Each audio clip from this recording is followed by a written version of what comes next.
Bienvenue à tous et merci de nous rejoindre, mesdames, messieurs. 3 ans après ce que d'aucuns ont appelé la paix des braves, la réconciliation entre l'ancien président béninois Thomas Boni-Yayi et son successeur Patrice Talon, les lignes ne semblent toujours pas avoir réellement bougé. La chaleureuse accolade du 18 avril 2016 depuis Abidjan peine à porter ses fruits. Les deux anciens alliés devenus ennemis politiques puis frères au nom de la dite réconciliation semblent vivre désormais comme chien et chat.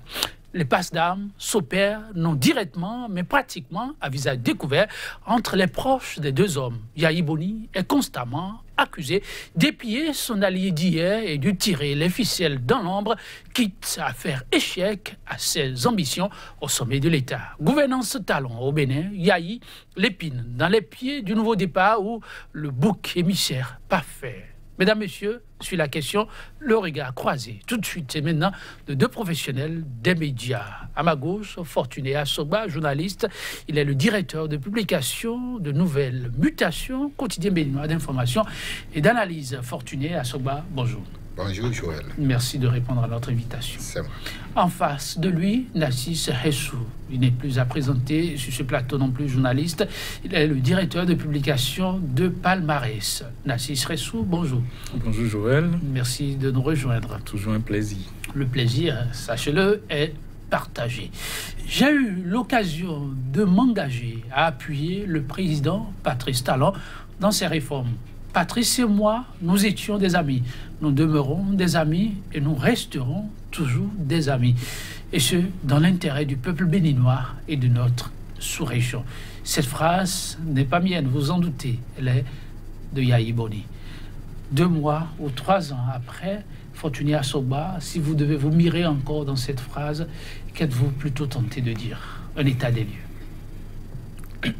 Ça me fait sourire, cette phrase, parce que, comme état des lieux aujourd'hui, vous le savez autant que moi, je ne pense pas que Yayi Boni a pu placer un demi-mot quant aux réformes du président Patrice Talon. Et ceci pour cause, pour aider quelqu'un, pour participer à la gestion de quelqu'un, il faut que ce dernier te tende la main et que tu saisisses cette main. Ou du moins, quand toi tu tends la main, que ce dernier la saisisse.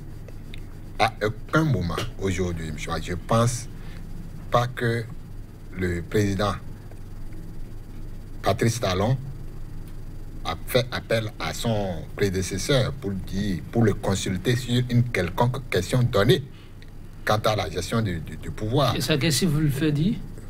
Non. Est-ce que vous en avez vu? Quand on sait que Boni-Yayi, en son temps, ne cesse de consulter ses prédécesseurs, le président Kérékou, père à son âme, le président Soglo, lui, il est encore là, et le président Émile Derlin Zissou, en son temps également, père à son âme. En son temps, Yayi Boni les rencontrait sur des questions données, à des périodes bien définies.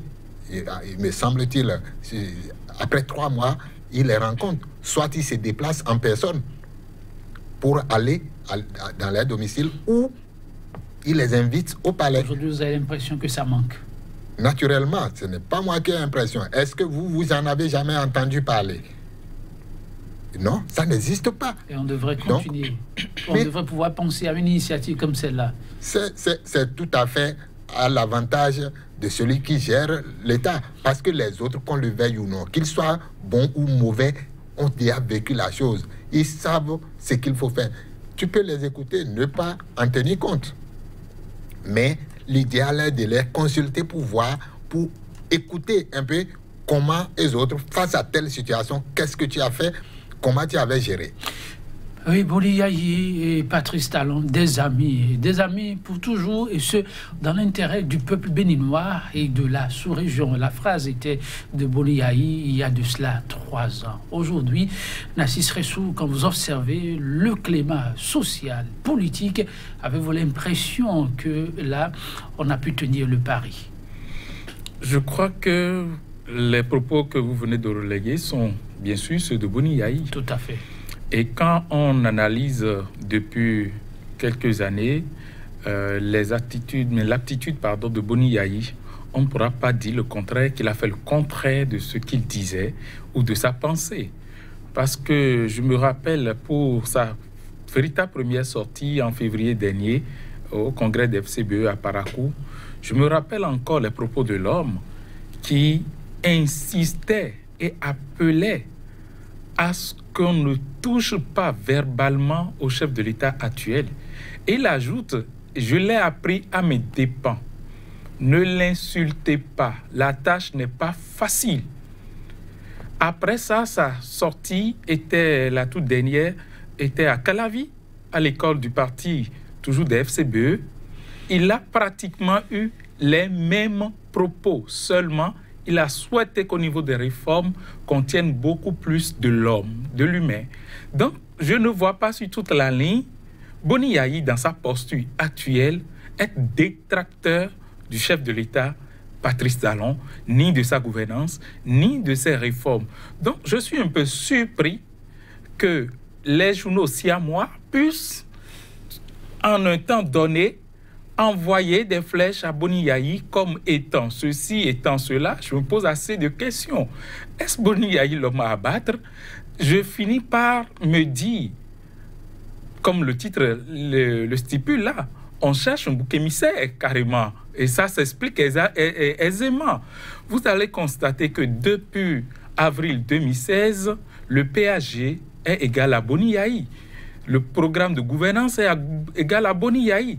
Tout est référence à Boni Yayi. Tout est Boni Yayi. On gouverne par Boni Yayi. On se demande, est-ce que les gens peuvent un peu lâcher les baskets à Boni Yayi et exercer le pouvoir dans l'intérêt du peuple, et au lieu de chercher des boucs émissaires dans ces ombres. Quand on le dit ainsi, est-ce que le chef en l'État, comptable de ce qui se passe, ou trop de zèle plutôt autour du chef? Je vous rapporte ici ces propos dont vous rappelez sans nul doute. Je lui ai fait, disait-il, Patrice Talon, d'être un bon président. Ce sont les aveux de Patrice Talon au sorti de cette rencontre du 18 avril 2016. Donc je lui ai fait, disait-il, le serment d'être un bon président. Les intrigues de la compétition politique ne prendront pas le pas sur nos responsabilités. Nassis Ressou l'a parlé ainsi. Patrice Talon. C'est là peut-être l'équation difficile que les acteurs d'aujourd'hui ont du mal à résoudre quand vous observez très bien. Et prenons l'exemple d'abord de Sébastien Adjavon. Commençons par là. Qui l'a soutenu? Boni Yayi. On sait que Boni Yayi, sur toute la ligne, a été l'adversaire politique. Je ne parlerai pas d'ennemi parce que Boni Yayi l'a traité en ami. Donc, ce n'est pas à moi de venir dire ici que ce sont des ennemis. Mais parlons de son ami, de son compagnon de lutte, Sébastien Adjavon. Qu'est-ce qui a fait que très tôt, le torchon a ainsi brûlé, et sérieusement brûlé? Aujourd'hui, pour que les comptes de Sébastien Adjavon soient totalement bloqués, c'est-à-dire qu'on en arrive jusqu'à ce niveau-là, alors qu'il devait être participant de sa gestion. Donc, quand déjà, les intrigues politiques, vous avez dit, les jeux calculs politiques sur le terrain, c'est-à-dire quand le gouvernement actuel n'a pas la possibilité, n'a pas la sagesse nécessaire de concilier, quand il ne peut pas à certains niveaux faire le profil bas, pour pouvoir diplomatiquement, c'est-à-dire pour le dire politiquement, résoudre ces équations-là pour pouvoir partir. Fortuné tout à l'heure évoquait les concertations, de très belles images que nous avions par le passé. Aller faire recours à ses prédécesseurs n'est pas forcément signe de faiblesse, mais c'est peut-être pour une bonne cohésion sociale, une bonne cohésion politique. Quand on sait que, bon, il est venu quand même, on en a échangé, on en a parlé, mais je veux vous... Ce n'est pas une confidence, c'est quand Boni Yayi nommait Modeste Kérékou en son temps comme ministre, que c'est les rumeurs, enfin les recoupements qu'on avait eus à l'époque. Vous savez qu'avant que Modeste Kérékou ne soit nommé ministre, que Boni Yayi est allé consulter son père, Mathieu Kérékou, père à son âme, pour lui proposer ce qu'il voulait faire. Et bien sûr que oui, les informations que nous on a reçues dans le temps avant que Modeste Kérékou ne soit nommé, et puis le général a préféré à lui son frère, son grand frère qui fut nommé après ambassadeur. Et vous savez, Boni Yayi n'a pas fait la volonté du général. Ce qui voudra dire, pour rejoindre Fortuné tout à l'heure, qui dit consulter, mais pas forcément faire comme vous me l'avez dit. Vous êtes libre, c'est vous qui êtes élu. À l'époque, Boni Yayi voulait une majorité à l'Assemblée. Il voulait des députés. Modeste Kérékou était à l'Assemblée. Il a préféré Modeste, contrairement à son grand frère. Donc, consulter ne veut pas dire forcément que, voilà, il est venu, je lui ai dit ceci, il doit faire comme ça, sinon ça ne passe pas. Donc, c'est aujourd'hui l'équation difficile que ceux qui sont aux affaires n'arrivent pas à résoudre, et ça rejoint leur propre déclaration, c'est-à-dire Goyi Peredo Lantieme. Si on pourrait faire taire un peu les égos, je crois que on pouvait concilier les efforts. Le Bénin est un. Le Bénin, c'est le pays à nous tous, et comme les gens ont l'habitude de le dire, ce n'est pas à un seul, c'est tous ensemble que nous pouvons le construire. Et faire recours à ses prédécesseurs pour pouvoir quitter ces intrigues, ça peut être salutaire pour la nation. Oui, Fortuné Assouba, que s'est-il entre-temps passé? C'est à raison que vous êtes sur ce plateau, vous avez suivi un peu le parcours de chacun des hommes, et les engagements qui ont été pris hier sont des engagements très forts qui ont fait rêver plus d'un. On se rappelle quelques manchettes que je ne rappelle plus par ici, les vôtres en son temps.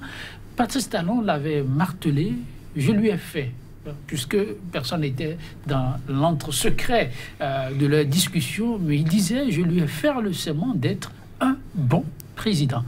Les intrigues de la compétition politique ne prendront pas le pas sur nos responsabilités. Aujourd'hui, 3 ans passés après cette rencontre, avez-vous l'impression que, de ce point de vue, le pari a pu être gagné ou du chemin reste à parcourir? Merci bien. Je pense qu'on n'a même pas commencé les chemins. On n'a pas commencé. On n'a pas commencé. On n'a pas entamé les chemins. Parce que si, depuis que cette déclaration a été faite, si vous suivez mon regard, je ne pense pas que les lignes ont bougé, non. Les lignes n'ont jamais bougé. Jamais. N'avez-vous pas eu des signaux qui, à des moments donnés, vous ont rassuré? Partons d'un fait beaucoup plus probant. Comme Narcisse l'a rappelé, quand le monsieur n'a pas pu garder ses relations avec ceux qui l'ont porté au pouvoir, je ne pense pas qu'il puisse tisser une bonne relation avec ceux-là qui l'ont combattu pour le pouvoir. C'est très édifiant. Aujourd'hui, que Boni Yayi devienne la cible à abattre, je pense que le monsieur est dans sa logique. S'il a pu abattre ou essaye d'abattre ses alliés politiques, ce n'est pas son adversaire politique qu'il va ménager. Moi, rien ne m'étonne que Boni Yayi soit aujourd'hui l'animal à abattre, que Boni Yayi soit ce fantôme qui poursuit le régime actuel, le régime qui est dans l'immobilisme totalement. C'est le journaliste qui parle ou vous parlez avec un petit côté politique? Pourquoi vous voulez me coller quelque chose de politique? Je pose la question parce que vous parlez d'immobilisme. Mais il y a eu beaucoup de chantiers en termes de réforme. Quel chantier? La révision de la Constitution à tout prix? Si ça bat de l'aile de ce côté, si vous avez le chantier de la lutte contre la corruption, vous savez que le marché à Djiboulel n'existe plus aujourd'hui. La lutte contre les faux médicaments, vous savez qu'il y a des pas. La question de l'énergie, l'électricité. Oui, je suis entièrement d'accord avec vous. Dites-moi, je vais vous amener dans mon village. S'il y a une pharmacie, on a battu les faux médicaments à Djiboulel. Je suis entièrement d'accord. Mais qu'est-ce que nous avons fait pour permettre, moi, mes pauvres parents, d'acquérir les médicaments qui ne sont pas de la contrebande? Qu'est-ce qu'on a fait? Des gens,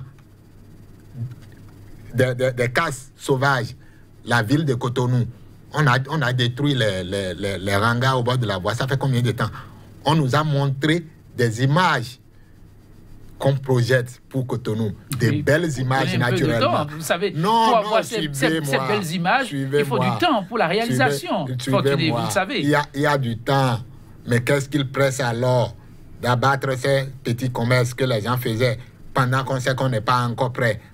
Pourquoi on ne prend pas le temps pour étudier correctement? Et lorsqu'on est prêt, on dit, écoutez, dégagez et allez à tel endroit. Ceux qu'on a dégagés, ils sont où aujourd'hui pour les petits commerces?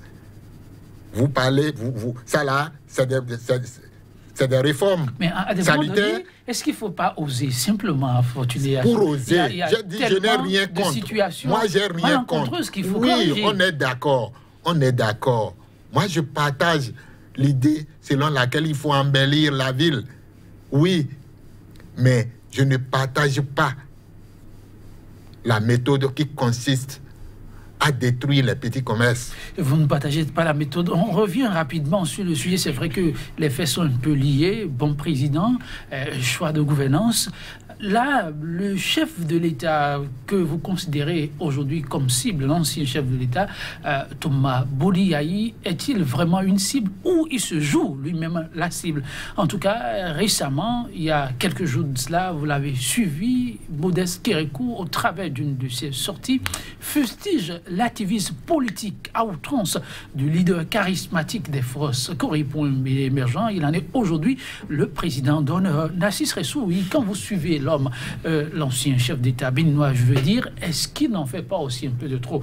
Je rapporterai quelques-unes des phrases prononcées par Modeste Kérékou en son temps. Il n'a rien contre l'homme, dit-il, mais l'idéal aurait été qu'il s'assagisse un peu, qu'il prenne sa retraite et devienne bon conseiller de la République que d'être au devant de la scène comme il le fait actuellement. Ça perturbe un peu le bon fonctionnement de la République. Ah bon?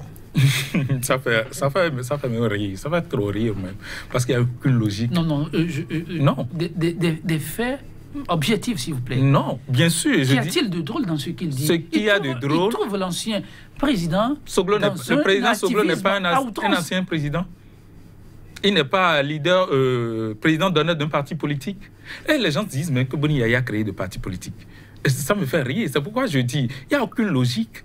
D'abord, il a été soutenu au pouvoir par une alliance que les gens ont souhaité voir, dont les gens souhaitaient voir la disparition. Ils ont prédit, tout prédit. Malheureusement, l'alliance est restée et s'est mutée juste en parti politique. Est-ce Boni-Yayi qui a créé un parti politique? Un. De deux, lui-même Boni-Yayi, traité de fini. Aujourd'hui, on se pose la question, mais pourquoi on parle trop de lui, de fini? C'est là où il n'y a pas de logique et ça fait rire. Les mêmes se font rattraper par leurs propos, ou bien ils ont tué trop tôt, ils ont vendu la peau du loup avant de l'avoir tué. Je ne comprends pas, moi. C'est pourquoi ça me fait rire, au fait. Et quand on parle d'activisme, je ne vois pas ce dont parlent les gens. J'ai vu Boni-Yayi, premièrement, à Parakou tout dernièrement, où bon nombre de curieux, bon nombre de nostalgiques de sa gestion sont sortis massivement pour le voir. Après ça, j'ai vu Boni-Yayi à Banikwara, enfin dans les images, je n'y étais pas. Je l'ai vu à Parakou, à Calavi, et c'était des actions ponctuelles. À Parakou, oui, c'était un congrès. À Calavi, l'école du parti dont il est le président d'honneur, on ne veut pas le voir là. À Djefa, oui, pour la coalition du CDD. Je ne vois pas de quoi on parle qui soit déjà à outrance. En tant qu'un acteur politique, ou bien Boni-Yayi, on veut l'exclure du Bénin, on veut l'exclure de la scène politique. Si c'est ça, c'est autre chose. Activisme politique, vous ne voyez pas. Je ne vois pas. Oui, activisme du chef de l'État, l'ancien Thomas Boni-Yayi, vous ne trouvez non plus? Ou si oui, est-ce que ce n'est pas de trop? Est-ce qu'il ne ferait pas mieux de se retirer carrément de la chose politique? Il a promis, l'homme aussi avait annoncé désormais prendre sa retraite pour devenir un prêtre, un évangéliste. Pourquoi ne pas choisir ce rôle pour une nation qui en a encore beaucoup besoin aujourd'hui? Attention, il a bien dit, à la fin de mon mandat, je deviendrai pasteur. Oui. Il n'a jamais dit, je ne parlerai plus de politique. Et il n'est pas écrit nulle part. Suivez-moi. Il n'est écrit nulle part qu'un pasteur n'est pas fait pour faire de la politique. C'était la subtilité de son engagement? Si on s'entend ainsi, je pense que Boni-Yayi demeure homme politique. Tu ne peux pas gérer le pouvoir pendant 10 ans. Et comme Narcisse l'a dit tout à l'heure, avoir la coalition qu'il a soutenue pendant les 10 ans au pouvoir et abandonner. Je ne pense pas. Je ne sais pas. est-ce que Boni Yayi a appelé les gens à descendre dans la rue et qu'on trouve qu'il empêche le bon fonctionnement du régime en place? Quels sont les actes que Boni Yayi pose et qui portent atteinte? Est-ce qu'il est allé, c'est lui qui a dit que le péage ne sera pas réalisé? C'est lui qui empêche la mobilisation des fonds? Il faut qu'on nous dise que son activisme politique empêche la réalisation du péage. Non, je crois qu'ils se prennent eux-mêmes à leur propre piège. Écoutez rapidement ceci. Je cite Modesto Bouladon, Modeste Kérékou, cher ami préfet, Modeste, mais ce n'est pas le même personnage. Quand on a fini son mandat, disait Modeste Kérékou, qu'on soit président ou ministre, et qu'on a quitté la scène et que d'autres acteurs sont en train de travailler, on ne se donne pas comme objectif de torpiller, de saboter tout ce qu'ils font. Il me semble que c'est ce qu'une certaine classe politique avec son soi-disant leader fait. Ok, il n'est pas modeste, malheureusement. Kérékou, modeste, n'a pas été modeste en disant ça. Parce que Yayi Boni, comme je l'ai dit tout à l'heure, j'ai commencé par lui poser des questions. Est-ce que Boni Yayi est allé l'empêcher, lui, en tant que DG, ou je ne sais plus ce qu'il occupe comme fonction, d'aller sur le terrain, aller travailler? En quoi ça l'empêche d'aller donner de l'emploi aux jeunes? En quoi Boni Yayi, le nom de Boni Yayi, les empêche à donner de l'eau potable aux populations? Ils sont allés creuser des forages et Boni Yayi a dit refuser ces forages-là. Non, je pense qu'il y a mieux à faire que de s'adonner à ces combats de bas niveau. Non, je crois qu'ils sont aux affaires. Ils ont promis la belle vie aux Béninois. Aujourd'hui, c'est la misère. Mais ce n'est pas possible, c'est la paupérisation. On tend vers la paupérisation aujourd'hui au Bénin. Tout le monde crie, ça ne va pas. Et on dit que... Donc c'est Boni Yayi qui a fait. C'est Boni Yayi qui empêche que les gens aillent mobiliser les fonds à l'extérieur pour réaliser le PAG. Ou bien c'est Boni Yayi qui va prendre le devant et il ne prend pas le devant. Je pense que Modeste, il a tiré à terre. Parce que il n'a pas du tout été modeste. Parce que Boni Yayi est un homme, il est homme politique. On ne peut pas lui refuser d'accompagner des gens. Si c'est ça, qu'est-il dit du président maire de Cotonou? En son temps, il n'était pas au Bénin. Modeste Kérékou n'était pas au Bénin. Il n'a pas vu sous le règne de son papa le président Soglo devenir maire de Cotonou. S'il ne connaît pas comment son papa est devenu maire, on va lui conter l'histoire. L'histoire, il la connaît. S'il la connaît, oui, on a vu comment Soglo a pris la mairie de Cotonou contre vents et marées. On a vu aussi, Narcisse Ressou, comment Kérékou Père, en son temps, a pris le pouvoir. Et il a rappelé, ce n'est pas seulement ici, disait Modeste, au Bénin, qu'un président fait 5 ans ou 10 ans et quitte le pouvoir. Si je vais interroger encore l'histoire récente de notre pays, disait-il, je prendrai l'exemple de feu Mathieu Kérékou, pas parce qu'il est mon père. En 91, quand il a quitté le pouvoir, le général Mathieu Kérékou, il ne s'est pas investi à perturber le pouvoir du président Soglo. Sa posture et sa réserve ont sûrement fait que les gens sont allés le chercher après, pour venir faire encore 10 ans. Il a passé ensuite la main au président Boni Yayi. Fidèle à sa ligne, il s'est également imposé le silence. Il n'a pas cherché à perturber la gouvernance de son successeur. La suite, on la connaît. Alors, la caricature, elle est irréprochable, Narcisse Ressou. Je ne vais pas me mettre dans la polémique des anciens présidents que mon grand frère Modeste évoque, mais je dirais simplement que, selon l'histoire, c'est les propos même du président Aniséphore Soglo qui vont contre ce qu'il dit. Parce que le président Soglo, au cours d'une conférence internationale de la francophonie, a dénoncé son père, étant acteur dans l'ombre, perturbant sa gestion. Et si Modeste Kérékou dit ça sans se référer aux propos de l'ancien président qui n'était pas à sa place.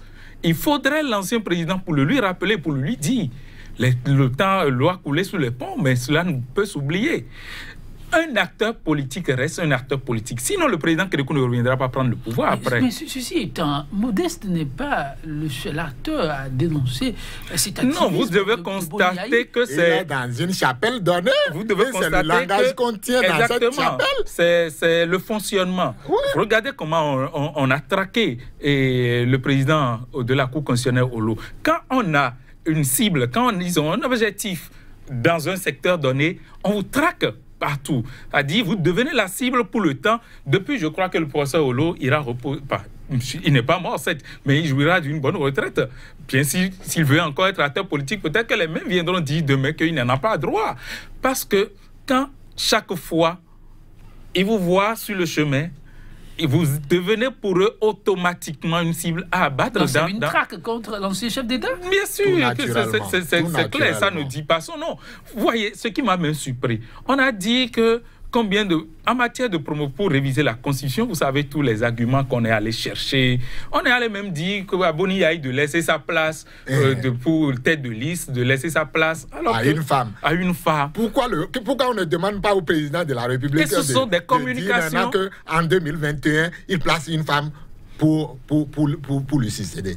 Pourquoi on ne demande pas à Adrien Oumbédi? Non, suivez-moi. Pourquoi on ne demande pas à Adrien Oumbédi de laisser la tête de liste à Porto-Novo à une femme? Peut-être que pourquoi? Vous savez, Adrien Oumbédi de vous parler, vous savez, accompagne le régime. Et le régime aujourd'hui est dans la logique de la promotion de la femme. Oui, c'est la même chose, non? De ce côté déjà, c'est un acquis. Non, il n'a qu'à nous dire ça. Joël, on demandera simplement aux 62 députés du bloc de la majorité présidentielle de positionner les femmes en tête de liste. On aura 62 femmes tête de liste et le problème est mieux réglé. Le problème est réglé. Donc, il faut qu'on nous dise que, voilà, dans son gouvernement, le chef de l'État a mis combien de femmes? Contre combien de femmes dans les gouvernements de Boni Yayi? Non, il n'a qu'à nous dire. Il a fait la promotion de combien de femmes? Et qu'on prenne le monsieur aujourd'hui, qu'on le charcute proprement, qu'on montre que c'est lui qui est contre les femmes, que son je vous aime. Oui, c'est un aveu d'échec. C'est un aveu d'échec. Ils sont en train de chercher des voies et moyens pour expliquer leur échec de gouverner le pays. Et le peuple n'est pas dupe. Les Béninois observent. Les Béninois savent ce qu'ils feront en son temps. Mais c'est dommage que des gens viennent avec autant de bouches mielleuses et que ça se passe de cette manière. On n'en a pas besoin. Pour nombre d'observateurs, Boni Yayi est dans ça. Boni Yayi est, lui, dans son coin. Le Bénin doit se développer. Et pour que le Bénin se développe aujourd'hui, c'est eux qui sont là. Ils doivent travailler et laisser les querelles inutile. Aller chercher des problèmes où il n'en existe pas. Le développement est synonyme aussi de quiétude dans la gestion et pour cela, les fils d'une même nation ont l'obligation de se tenir par les mains pour pouvoir aller de l'avant. Mais Nassis Ressou, pourquoi a-t-on l'impression que de plus en plus c'est difficile pour les fils d'une même nation qui disent avoir la même vision, donc la question du développement, mais le développement intégral, de pouvoir se donner les mains et regarder ensemble dans la même direction. Et tout le temps, c'est des crocs en jambes à n'en plus finir. Vous savez, le malheur de ce pays, c'est que ces élites, parmi ces élites, il y en a bon nombre, à un pourcentage élevé, qui n'aiment réellement pas le pays. Et conduisant malheureusement une certaine frange de notre jeunesse déjà sur le chemin. Je veux saluer la mémoire du général Mathieu Kérékou. Vous savez, partageant environ 30 ans du pouvoir sur les 60 et quelques que nous venons d'avoir, enfin, depuis l'indépendance, il en a pris une bonne partie, un peu moins de 30 ans. Et vous voyez aujourd'hui, si vous prenez les enfants du général Mathieu Kérékou, ils ne sont pas les plus parvenus du pays. Ils ne sont pas les pachas du pays. C'est-à-dire être désintéressé. C'est ça qui a porté le Bénin pendant un bout de temps. Pendant un temps. C'est-à-dire on a senti le patriotisme, l'intérêt général et non l'intérêt personnel.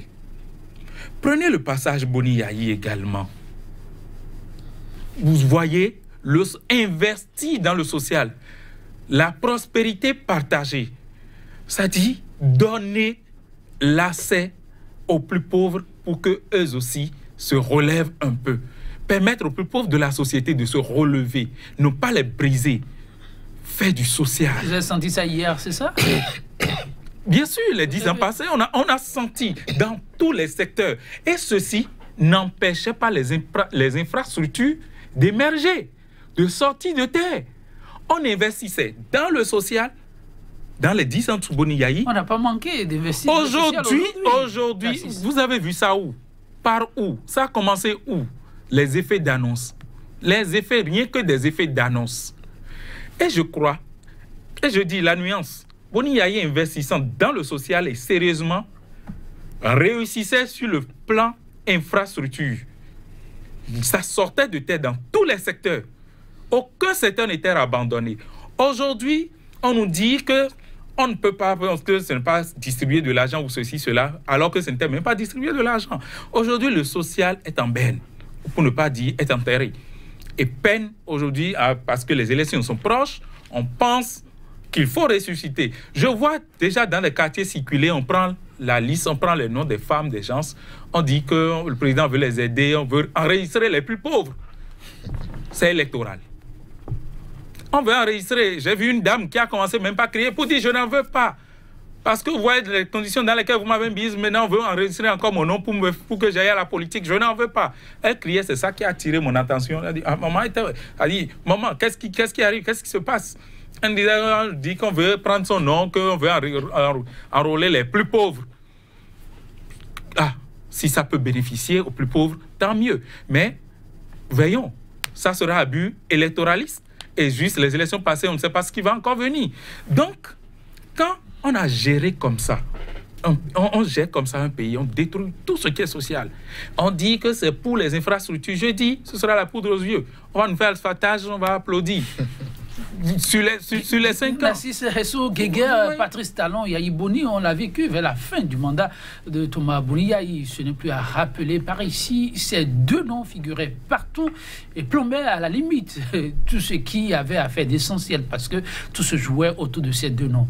Aujourd'hui, on a comme l'impression, Fortuné Asoba, qu'on est presque à un retour à la case débat. C'est tout à fait normal. Mais malheureusement, ça ne fonctionne pas comme cela. Ça ne fonctionne pas aujourd'hui comme cela l'a été il y a 3 ans, il y a 4 ans, où la télécommande de Paris même a dit j'ai participé. Aujourd'hui, est-ce que Boni Yayi va vous dire je participe à ce que le pays n'avance pas? Est-ce que... L'autre n'a jamais dit qu'il a participé à ce que le pays n'avance pas. Non. Il faut interpréter ces mots. Non, il n'a pas dit ça. Mais on sait tout ce qui s'est passé. On sait. Alors, Guégué, Patrice Talon et Yayi Boni, est-ce qu'on peut vraiment tourner la page? C'est ça que moi j'ai dit tout à l'heure. Il faut que Patrice Talon et ses soutiens oublient Yayi Boni et travailler. Le problème est vraiment à ce niveau. Un dossier qui a été déjà débattu un peu loin du Bénin et qui semblait avoir prospéré et qui est encore à ce niveau, est-ce qu'à l'interne, on ne peut pas trouver une formule? Si on oublie Boni Yayi et qu'on se met dans la tête qu'on est venu pour travailler et non pour s'occuper de Boni Yayi, qui est fini. Ils nous ont utilisé le mot, il est fini. Un monsieur qui est fini, qu'est-ce qu'il a à voir encore? Et tous les matins, on va le charcuter. Il faut qu'on oublie Boni Yayi et qu'on travaille. Il faut qu'on oublie Boni Yayi et qu'on se mette dans la tête qu'on est venu pour travailler pour un peuple qui attend le meilleur. Imaginez-vous, regardez, prenez les journaux qui soutiennent le régime. Vous verrez tout ce qui est écrit. C'est on aura. Tout est au futur. Prenez les journaux. Prenez les journaux et lisez si ce n'est pas pour charcuter quelqu'un, un pauvre citoyen, et que c'est pour annoncer quelque chose que c'est jusque-là, pour faire le bilan, c'est on aura. On aura. Tout est dans le futur. Il faut qu'on passe alors du futur au présent, qu'on passe à l'acte et qu'on oublie infini. Il n'est pas finissant, il est fini. Narcisse Ressou, Guégué, Patrice Talon et Boni Yayi, on pourra sortir de l'auberge? difficile de répondre à cette question. Pourquoi je dis difficile de répondre à cette question? On aurait bien voulu. C'était de ne pas commettre l'erreur de 2016. C'est-à-dire contribuer à ce que Patrice Talon remplace Boni Yayi. C'était déjà prédit que tout ne sera pas de repos, que le pays ne prendra pas l'allure d'un pays qui a besoin de développement ou bien qui a besoin de continuer le développement amorcé. Simplement parce que, vous savez, qui ne pourra pas se dire la vérité aujourd'hui que c'était une position de revanche, c'est-à-dire je deviens président face, je ne veux pas les appeler ennemis, face à mon adversaire d'hier. Donc, l'intention... Vous parlez d'hier dans un passé encore lointain, ils étaient des amis. Donc, ils pouvaient passer l'éponge. Je parlais, ils pouvaient passer l'éponge. Je parlais au départ d'intérêt que les Béninois n'aiment pas le pays. Et on observe que qu'est-ce qui, fondamentalement, a divisé Boni Yayi et le chef de l'État. Je me rappelle des propos de Boni Yayi un peu avant la fin de son mandat. Quand il disait, ils ont cru que j'étais un mouton. Ils ont voulu m'utiliser pour se servir. Et j'ai dit non. Et c'est ça qui a amené tout le problème. C'est ce qu'il a dit. C'est ce qu'il a dit. On n'oublie pas que l'autre a dit plutôt que c'est parce qu'il a voulu s'éterniser. J'ai dit niet, qu'il me met en difficulté. En difficulté. Aujourd'hui, on voit les mêmes réalités. On voit qui dit la vérité à peu près aujourd'hui. Vous avez vu? Oui. Non, mais le président Soglo, après, est sorti. Il a tout dit de tout ce plan-là. Et puis, quand vous observez, si c'est les intérêts qui ont divisé hier et aujourd'hui, ce peuple qui crie, qui gémit, cela ne peut laisser indifférent Boni Yayi.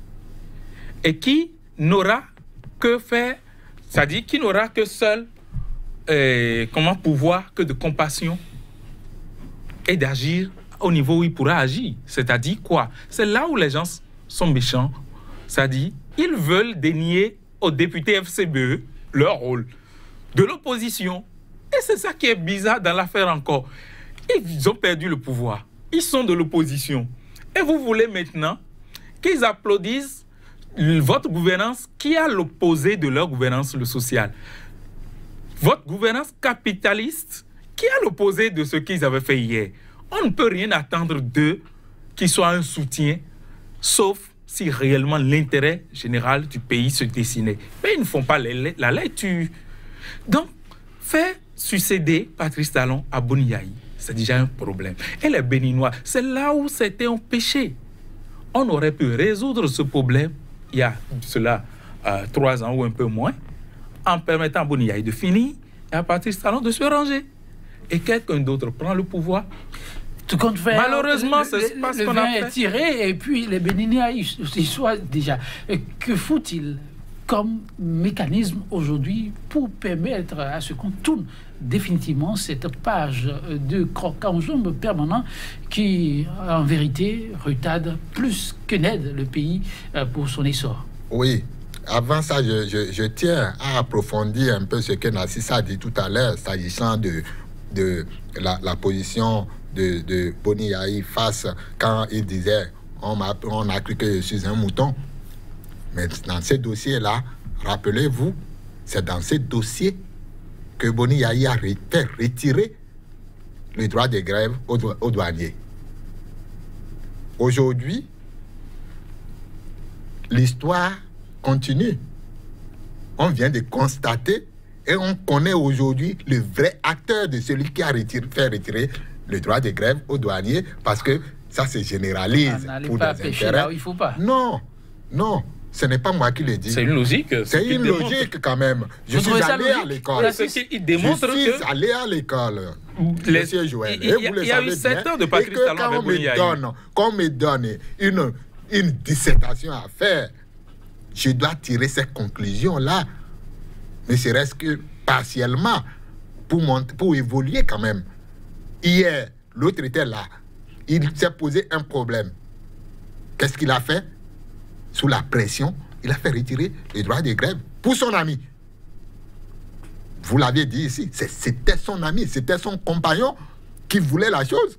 Mais à la pratique, le monsieur se rendait compte que, en réalité, il venait de faire une boude. Il a voulu se rattraper. L'autre dit niet. On a inventé tout ce qui a suivi pour qu'on vienne au pouvoir. Ils sont là, au pouvoir aujourd'hui, mais c'est eux qui se plaignent maintenant de ce que les gens les empêchent de travailler. Ce n'est pas honnête. Ce n'est pas, ce qui se dit n'est pas réel. Non, ce n'est pas honnête. Personne n'empêche les gouvernants actuels de travailler. Du tout pas. La fois dernière, j'ai répondu à un tweet d'un député de la mouvance qui se plaint de ce qu'on diabolise tout. Oui, même ceux qui... Suivez-moi. Oui. Même ceux qui entrent en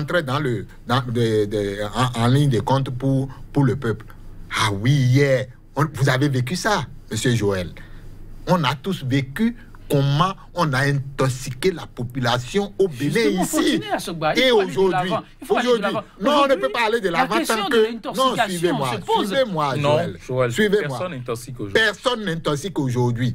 Prenez un exemple. Donnez un exemple et on vous dira si c'est vrai ou faux. Non. Ce que nous on dit ici, est-ce que c'est de l'intoxication? Est-ce qu'on ne se base pas sur des faits précis? C'est nous qui inventons ces faits? En quoi la révision de la Constitution à l'heure actuelle empêche le gouvernement de travailler? On s'accroche à ça. Dites-moi.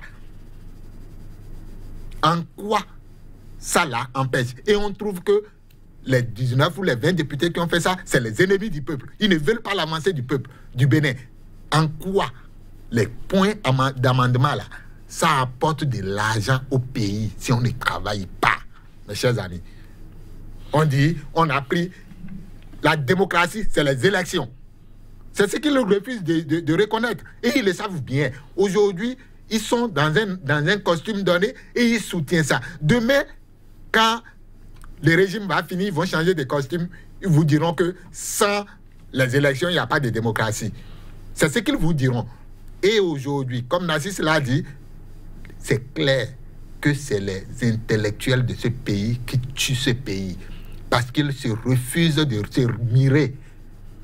Lorsque nos hommes politiques vont se mirer et qu'ils s'écoutent, qu'est-ce que j'ai dit hier? Qu'est-ce que je dis aujourd'hui? Fortuné Asogbaye, Narcisse Ressoul, les deux acteurs dont nous parlons ce jour, Boni Yayi et Patrice Talon, seraient-ils des otages des intellectuels béninois? Non, je dirais non. Je dirais non. Parce que, vous savez, il y a une nuance que nous devons toujours apporter. Laquelle? Patrice Talon n'est pas nouveau dans le système de ce pays. Venu dans les affaires sous le président Soglo, depuis les années 91 à 96, quand le président Soglo, il faut chiffrer. Et il n'a jamais quitté la vie politique du pays. Il n'a jamais quitté le secteur économique du pays. Donc, ce n'est pas un quidam, il y est dedans. C'est pourquoi aujourd'hui, il maîtrise mieux, vous savez, le malheur de Boni Yayi. Osons le dire aujourd'hui. C'est qu'il s'est fait entourer du supposé ami hier qui a fait nommer ses amis autour de lui, chef de l'État. Donc, quand vous voyez certains députés aujourd'hui ou bien certains hommes politiques aller vers, qui étaient avec Boni Yayi hier, migrer vers le pouvoir actuel, parfois je dis, il ne faut pas leur en vouloir. Mais c'est lui qui les avait envoyés vers Boni Yayi. Aujourd'hui, on se pose même la question de savoir si, quand la guerre a commencé entre les deux, si ces acteurs-là n'ont pas saboté la gouvernance de Boni Yayi. Ce sont des questionnements. Quand vous voyez certains faits, quand vous associez certains éléments, on se pose assez de questions. Donc, c'est un acteur qui était là depuis fort longtemps. Donc, le contraire de dire que le peuple a pris en otage, moi je dirais plutôt que d'autres ont pris le peuple en otage. À un moment donné, il y a un intrus qui ne connaissait pas réellement la maison, mais qui après dira le contraire, qui s'est émissé dans leur système et qui a dérangé le système et qu'on a voulu éjecter. Et n'eût été sa combativité, il ne finira pas le second mandat. Et Dieu merci, il a tenu bon.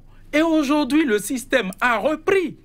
Donc, ce n'est pas, au contraire, les deux qui sont pris en otage. Non, mais il y avait un système qui existait depuis toujours, que et un intrus est venu s'immiscer dedans et on a tout fait de l'éjecter. C'est pourquoi je dis, les problèmes de notre pays ne datent pas d'aujourd'hui et les mêmes acteurs sont au pouvoir, sont aux affaires, ils ont été toujours là et nous en sommes toujours au même niveau. Et vous voyez l'avenir comment? On doit se battre. Votre mot de la fin. Merci Joël. Je pense que ce qui compte aujourd'hui pour le Bénin, c'est le travail.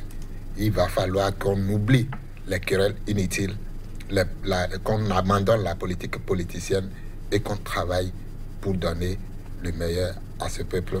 Merci, merci Fortuné Assogba, merci à vous, Nassis Ressou, mesdames, messieurs. Bien, merci pour nous avoir tenu compagnie, gouvernance, talent. Yayi Boni, une épine dans les pieds du régime du nouveau départ ou carrément le bouc émissaire pas fait. Nous avons essayé de jeter les idées, ne pensons pas les avoir tous incubées. Nous reviendrons sans nul doute sur la question parce que visiblement, elle comptera beaucoup pour la suite de la gouvernance actuelle. 100% Bénin, le numéro du jour, c'est presque terminé. Je vous fausse compagnie sur cette citation de l'écrivain et philosophe français Montesquieu. Je le cite, « La République est une dépouille et sa force n'est plus que le pouvoir de quelques citoyens et la licence de tous. La contribution de chacun, mais de tous collectivement, compte pour bâtir une nation prospère. » Merci de nous avoir suivis. Et à très bientôt.